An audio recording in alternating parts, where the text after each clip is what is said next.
সম্মানিত ভিউয়ার্স, আসসালামু আলাইকুম। ভিন্ন কোয়ালিটির একটা ভিডিও নিয়ে আপনাদের মাঝে হাজির হয়েছি।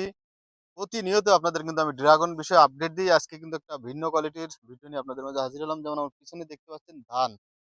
আসলে ধান চাষের বিষয়ে না বললেই নয়। কারণ চাষীদের নিয়ে আমরা বাঁচতে চাই। চাষীরা আমাদের গর্ব। এই ক্রপ স্কেয়ার আমার হাতে দেখতেছেন। ক্রপ স্কেয়ারটা অনেকেই মনে করেন শুধু ড্রাগনের জন্য। আসলে বিষয়টা তা নয়।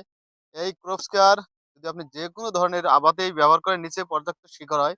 বিশেষ করে ধানে যদি আপনি ২২ থেকে ২৪ দিনের ভিতরে সারের সাথে বিঘায় ১ লিটার পরিমাণ দিতে পারেন, তাহলে আপনার পর্যাপ্ত ধানগুলা গোছা হবে মোটা, মোটা এবং আপনার শিকড় হবে এবং ধানের ফলনটাও কিন্তু আপনাদের বেশি হবে। কারণ আপনাদের সারও পরবর্তী সময়ে কিন্তু আপনাদের যে পরিমাণ সার লাগবে, ওই সারটাও আপনাদের লাগবে না। কারণ আমরা নিজেরা পরীক্ষিতভাবে কিন্তু এটা বলতেছি। আমাদের এলাকার কিছু ভাই ধানে জিনিসটা ব্যবহার করছে। পর্যাপ্ত রেজাল্ট পাওয়ার পরেই কিন্তু আমরা বিভিন্ন চাষীদেরকে আমরা এটা দিতেছি। আমরা চাই চাষীরা সাফল্য হোক, সেটাই আমাদের গর্বের বিষয়।